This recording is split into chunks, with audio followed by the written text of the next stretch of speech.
शरद पूर्णिमा की रात्रि में खीर को क्यों रखा जाता है, आइए इस बहुत ही महत्वपूर्ण बात को एक छोटी सी कहानी के माध्यम से जानते हैं। शरद पूर्णिमा साल की सभी 12 पूर्णिमा में सबसे महत्वपूर्ण होती है। कहते हैं कि शरद पूर्णिमा की रात को चंद्रमा की रोशनी में खीर रखने से उसमें अमृत वर्षा होती है और अगले दिन सुबह इस खीर को खाने से सिर्फ हमको सुख संपत्ति की प्राप्ति नहीं होती है, बल्कि इस खीर के चमत्कारिक प्रभाव से हमारे शरीर के कई रोग भी दूर हो जाते हैं। शरद पूर्णिमा को खीर इसलिए भी बनाया जाता है क्योंकि इस दिन माँ लक्ष्मी का जन्मोत्सव भी माना जाता है।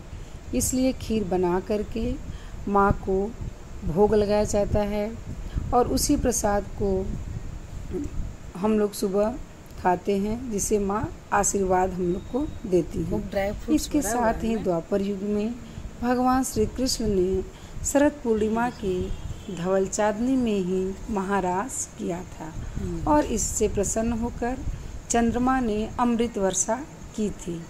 ऐसा माना जाता है कि शरद पूर्णिमा की रात को चंद्रमा अपने 16 कलाओं से परिपूर्ण हो करके अमृत वर्षा करती है।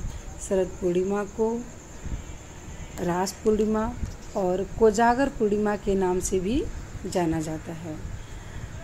इस दिन माँ लक्ष्मी की विशेष रूप से पूजा आराधना की जाती है।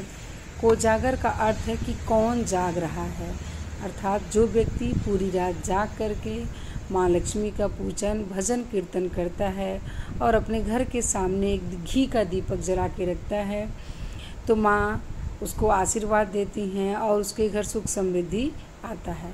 तो आइए हम सब भी शरद पूर्णिमा के दिन इस अमृत रूपी रस का पान करें खीर के माध्यम से और अपने जीवन को धन्य